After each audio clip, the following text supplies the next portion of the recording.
Hello dear children, today we study about revision work of periodic test 2 class 5th subject English. As we all know, your periodic test 2 will start on January month. आपके जो PT2 test हैं वो जनवरी month में start होने वाले हैं, तो हम अभी से ही इसकी प्रिपरेशन करेंगे, तभी हम टेस्ट में अच्छा परफॉर्म कर पाएंगे। तो ये एक वीडियो है जिससे कि आप अपना रिवीजन वर्क की प्रैक्टिस कर सकते हैं। So this video is about unseen passage. What is unseen passage? An unseen passage is a passage which comes from out of your text book.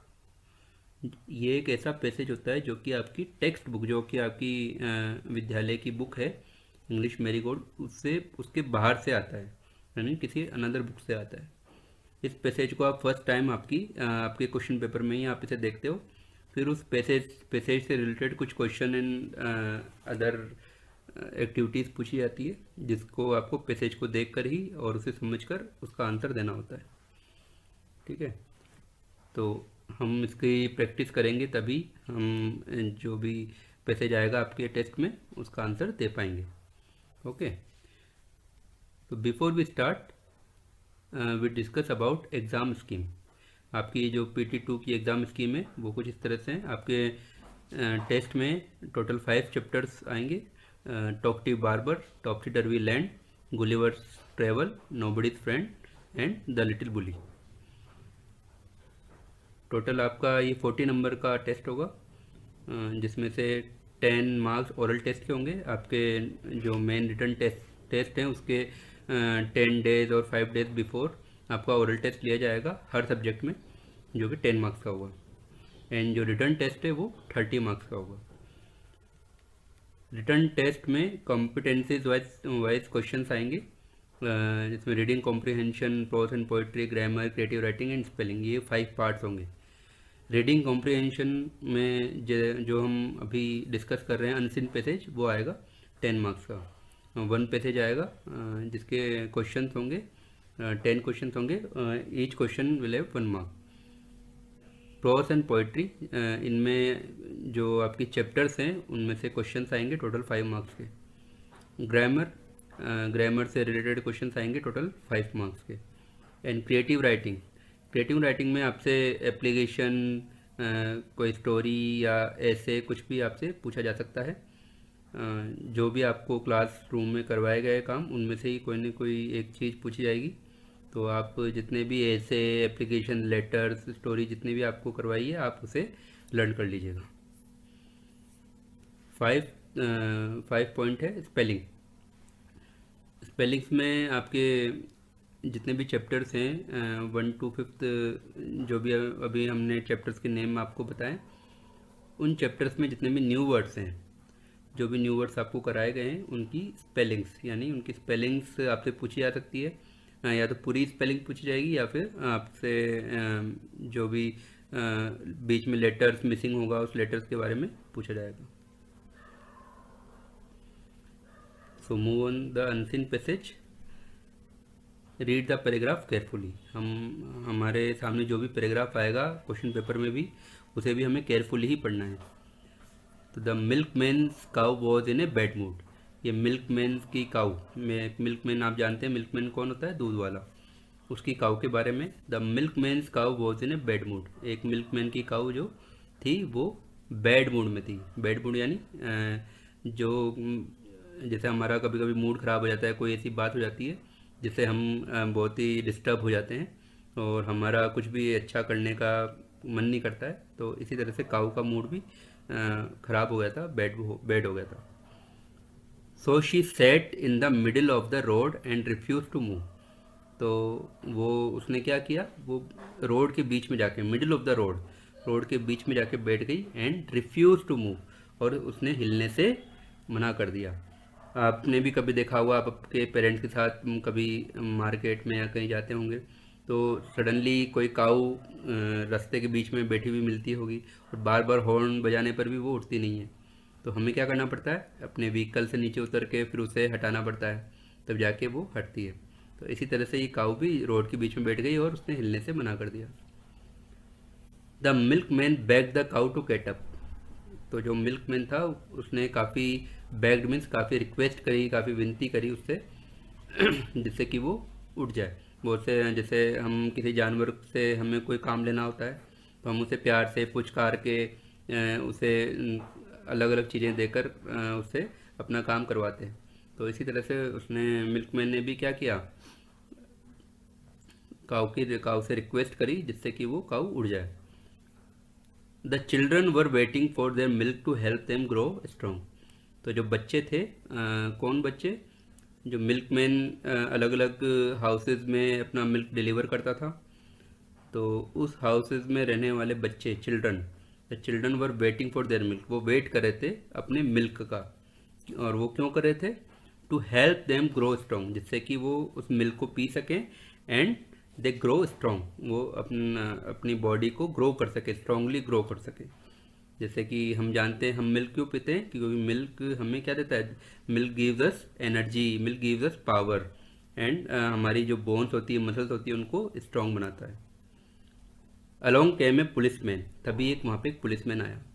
He said, उसने बोला, I will show you how to do it right, मैं तुम्हें बताता हूँ कि ये इसे ठीक तरह से कैसे किया जाता है। आई विल शो यू, मैं तुम्हें दिखाता हूँ, how to do it right, यानी इसे कैसे सही तरह से किया जाता है, कि तुम जो काऊ को हटा रहे हो ये तुम ठीक तरह से नहीं कर रहे हो, मैं तुम्हें बताता हूँ काऊ को किस तरह से हटाया जाता है।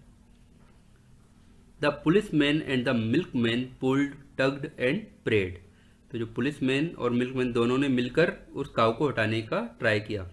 दे पुल्ड, टग्ड एंड प्रेड, उन्होंने पुल किया काऊ को, टग किया मीन्स उसे काऊ को खींचा, पकड़ के धक्का दिया है, एंड प्रेड, और काऊ से रिक्वेस्ट भी करी दोनों ने मिलकर, उसे प्यार से पुचकार कर, उसे डांट कर, हर तरह से उन्होंने ट्राई कर लिया।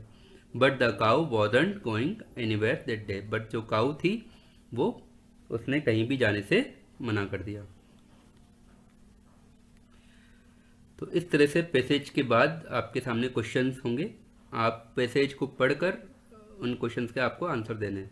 इसका सबसे अच्छा तरीका होता है कि आप क्वेश्चंस को ध्यान से पढ़िए कि उसमें पूछा क्या गया है।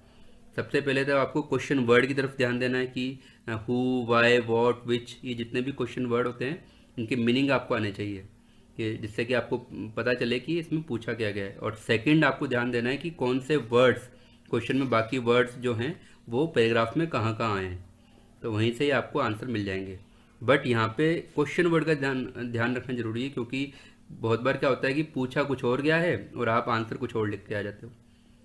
जैसे फर्स्ट क्वेश्चन है, who was in a bad mood, bad mood में कौन था, तो वैसे तो हमें पता ही है, बट अगर हम ये साइड में मैंने पैराग्राफ को स्मॉल करके यहाँ लगा दिया है, तो अब यहाँ पढ़ सकते हैं, the milkman's cow was in a bad mood, तो आंसर हो जाएगा cow was in a bad mood.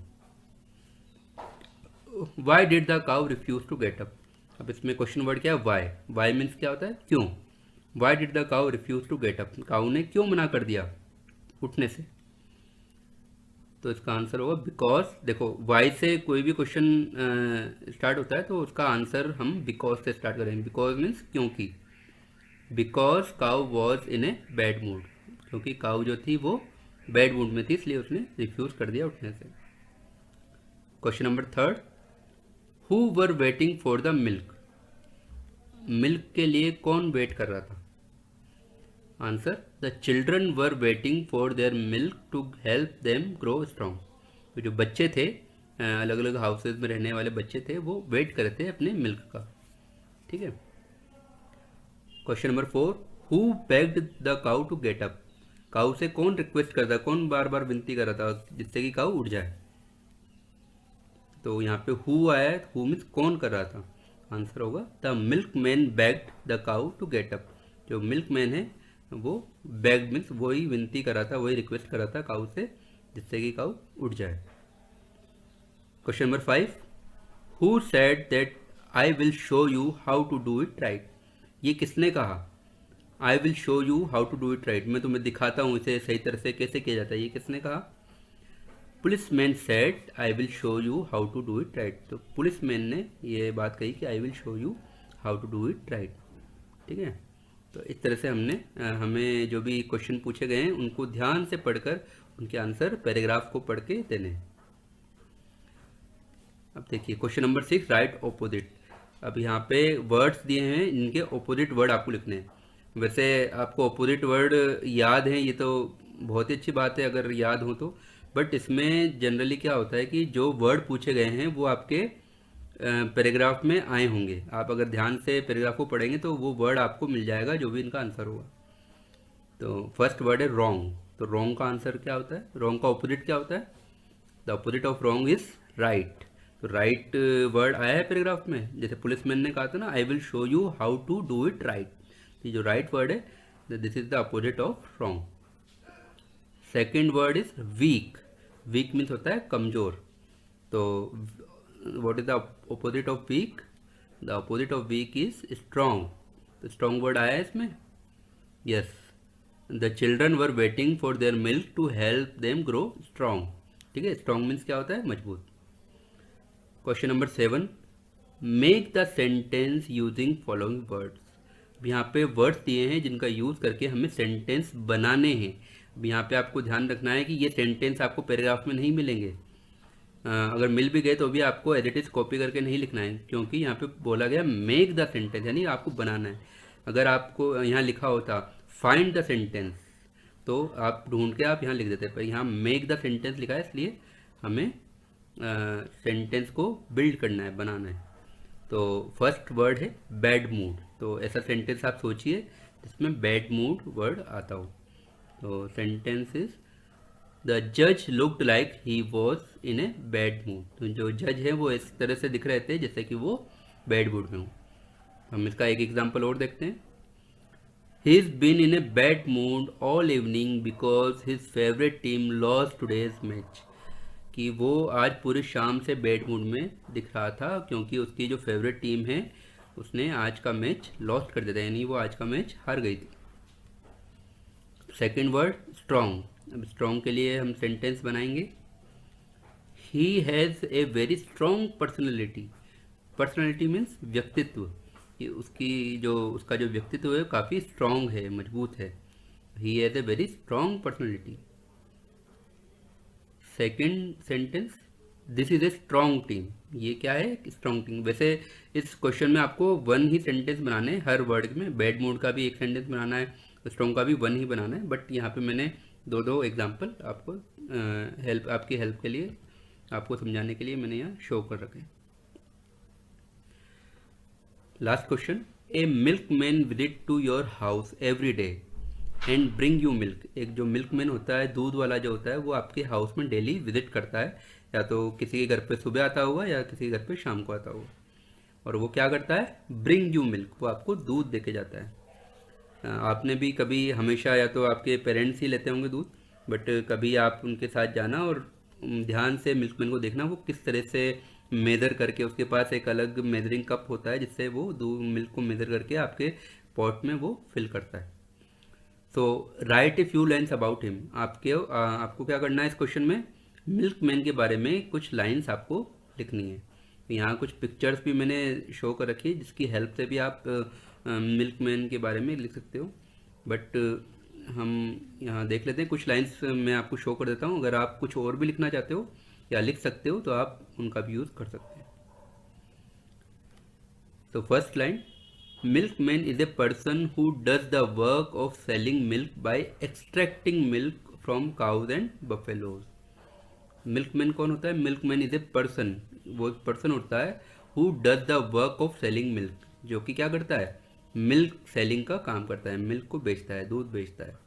Bye extracting milk from cows and buffaloes, और काउज और बफेलोज से मिल्क निकाल के, उसके पास मिल्क कहाँ से आता है? उसके पास वो मिल्क कोई ऐसी चीज़ थोड़ी जिससे बनाया जा सके।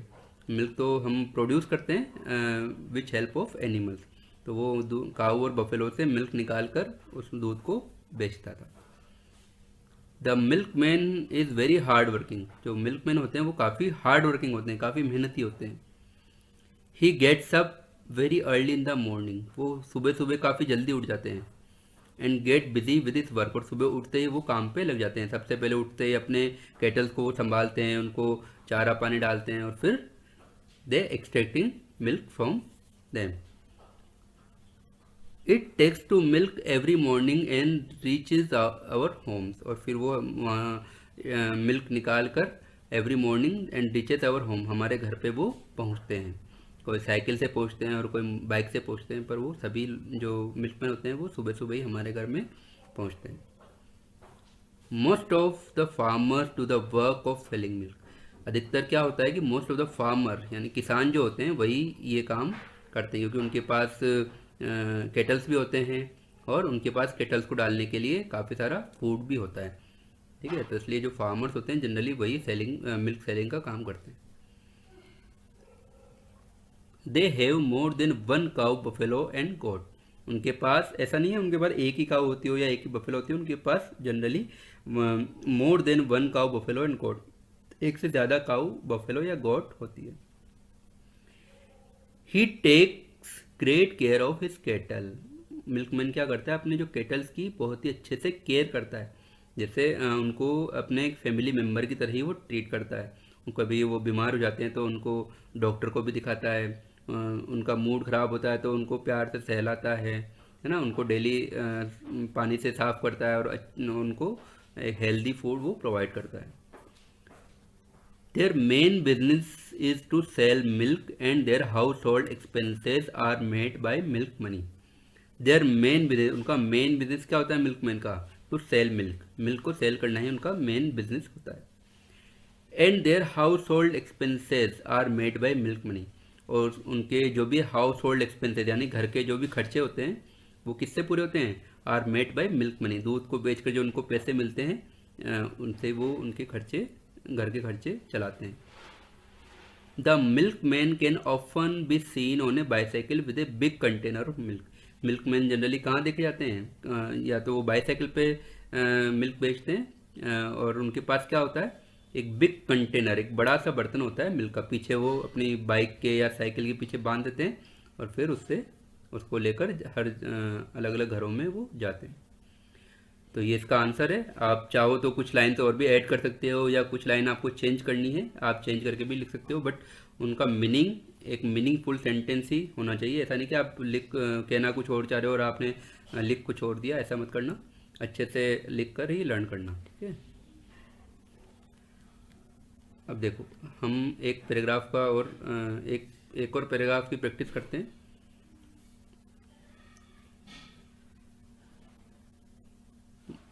Plants need sunlight and water to make their own food. जो प्लांट्स होते हैं उनको क्या चाहिए होता है, sunlight and water.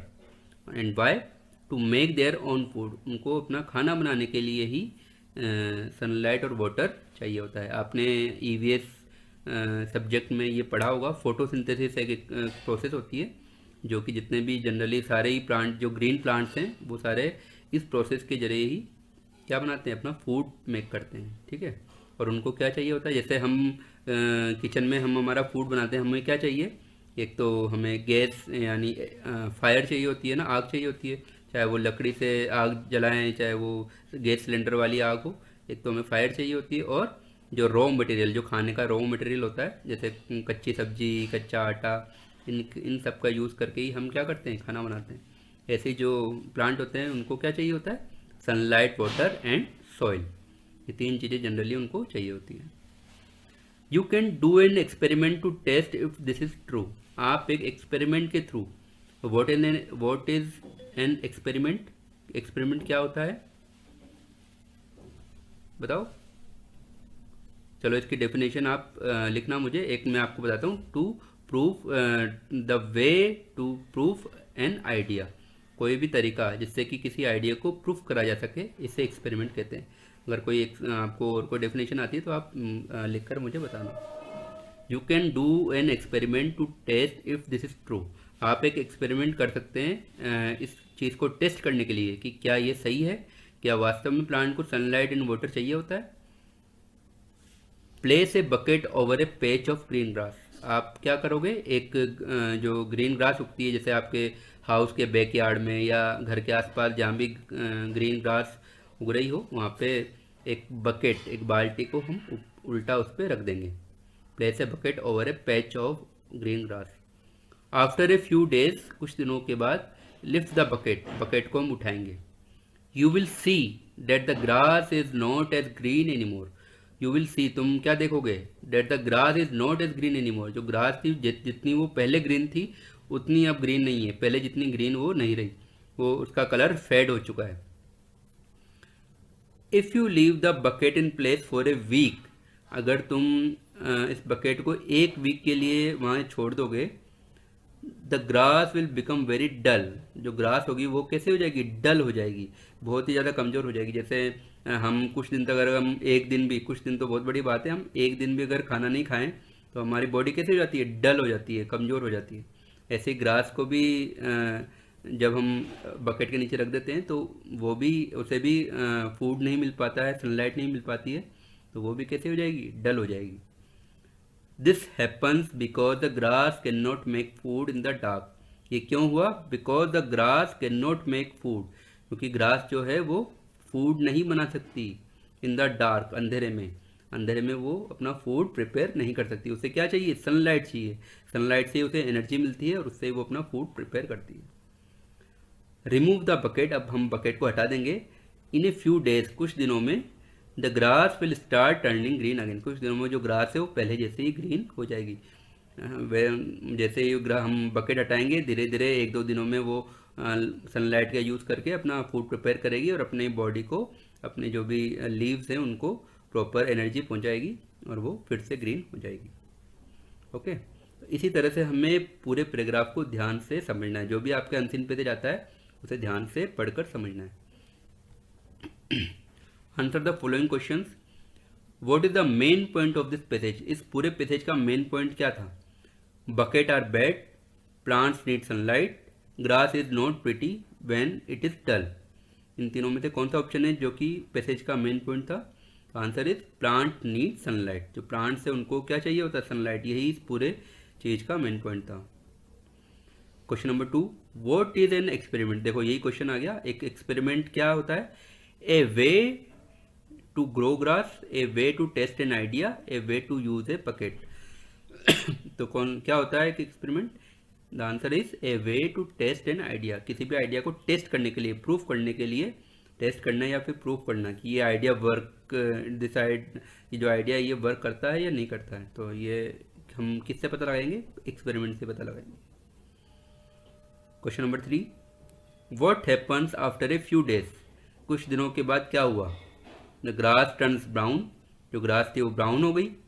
The grass gets very dull. जो ग्रास थी बहुत डल हो गई. The grass is not green. जो ग्रास थी वो ग्रीन नहीं रही. तो फ्यू डेज में क्या हुआ, फ्यू डेज में the grass is not as green. जो ग्रास थी वो पहले जितनी ग्रीन नहीं रही. Okay. What is the opposite of dull. Dull word आया है इस पैराग्राफ में. तो डल का ऑपोजिट क्या होता है. डल मीन्स कमजोर होना, हो जाना या बहुत ही फीका पड़ जाना. तो dull, the opposite of dull is bright. Question number 5, according to the passage how long does it take for the grass to become dull. इस पैसेज को, पैसेज के अकॉर्डिंग जो हमने पैसेज पढ़ा, how long does it take, कितना time लगेगा, for the grass to become dull, grass को dull होने में कितना टाइम लग जाता है. ए मंथ, ए वीक और ए फ्यू डेज. तो answer is a week. Okay.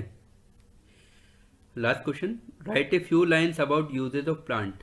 अब आपको प्लांट्स के बारे में हमने पढ़ा है. अपने प्रीवियस क्लासेस में भी हमने प्लांट्स के बारे में काफ़ी पढ़ रखा है. क्लास 1 2 4 जो भी हमने ईवे सब्जेक्ट में काफ़ी चीज़ें हमने पढ़ी होगी प्लांट्स के बारे में. तो उस प्रीवियस नॉलेज का यूज़ करके हमें कुछ फ्यू लाइन्स हमें लिखनी है about uses of plant. Plants के बारे में नहीं, प्लांट्स की यूजेज, प्लांट्स का यूज़ क्या क्या होता है उसके बारे में हमें लिखनी है. These are some lines. Plants gives us food. Plant हमें फूड देते हैं.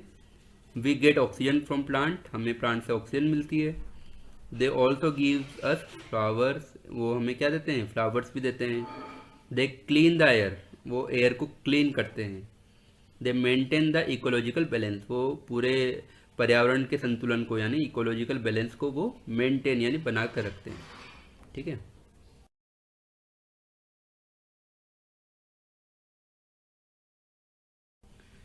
So thank you. This is the end of this video. In the next video we study about some important questions and grammars activity. ठीक है, तो आप इसे ध्यान से, जो भी पहले जो हमने पढ़े हैं, इसे एक बार और ध्यान से पढ़ना और प्रैक्टिस करना। ओके।